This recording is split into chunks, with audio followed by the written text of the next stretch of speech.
बिस्मिल्लाहिर्रहमानिर्रहीम। अस्सलामुअलैकुम नाज़रीन। 14 न्यूज़ के साथ मैं हूं मलाइका इसहाक।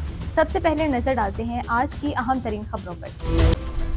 नॉर्दर्न बाईपास माईगाड़ी के करीब खुले मैदान में कायम प्लास्टिक के गोदाम में अचानक आग भड़क उठी, जिसने देखते ही देखते शिद्दत इख्तियार कर ली। इस हवाले से फायर ब्रिगेड हुक्काम का कहना है कि इत्तला मिलते ही फायर ब्रिगेड की 8 गाड़ियां 2 बाउसेस पहुंच गए और आग बुझाने का काम शुरू कर दिया। मज़कूरा गोदाम 2 एकड़ पर फैला हुआ है, जिसमें ज्यादातर प्लास्टिक और दीगर मटीरियल से तैयार शुदा सामान मौजूद था। आग के शोले दूर दूर तक दिखाई देने लगे और फिजा में धुआं ही धुआं फैल गया।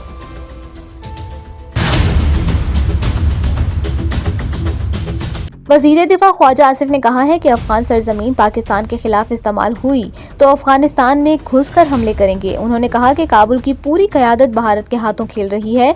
4 मरतबा फाइनल मुआहिदा हुआ, लेकिन हर बार काबुल ने इनकार किया। अफगान तालिबान मानते हैं कि उनकी सरजमीन दहशतगर्दी के लिए इस्तेमाल होती है, लेकिन तहरीरी तौर पर मुआहिदा नहीं करना चाहते। सालसी करने वाले भी काबुल की नीयत के फतूल को समझ गए हैं। काबुल चाहता ही नहीं है कि कोई मुआहिदा हो।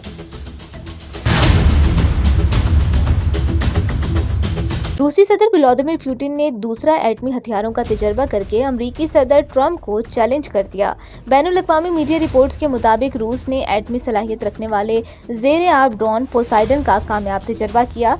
सदर पुतिन का दावा है कि ड्रोन एटमी ताकत से चलता है और किसी भी बरे-आज़म तक पहुंच सकता है। इस जदीद ड्रोन को रोकने का कोई तरीका मौजूद नहीं। पोसाइडन ड्रोन की रफ्तार और गहराई तक गोता लगाने की सलाहियत दुनिया में बेमिसाल है।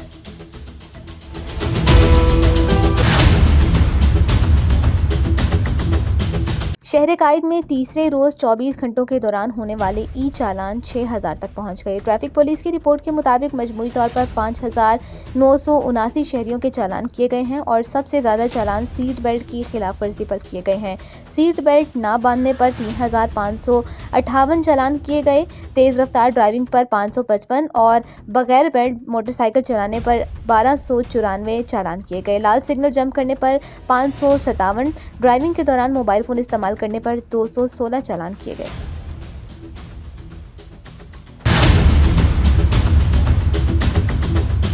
मौजूदा सदी का सबसे बड़ा और खतरनाक समुद्री तूफान मलीसा जमीका से टकराने के बाद अब बहामास की जानिब बढ़ रहा है। तूफान ने मजमूई तौर पर अब तक 58 अफराद को मौत के घाट उतार दिया है। ताकतवर समुद्री तूफान मलेशिया ने कैरिबियन के मुतादिद ममालिक में शदीद तबाही मचा दी, जिसके नतीजे में कम अज कम 30 अफराद हलाक हो गए। अमरीकी मीडिया का कहना है कि तूफान अब बहामास की जानिब बढ़ रहा है, जबकि कई जज़ाइर पर बड़े पैमाने पर नुकसानात की इत्तला है, जहां तूफान के खतरात से बचने के लिए मुमकिना इक़दाम किए जा रहे हैं।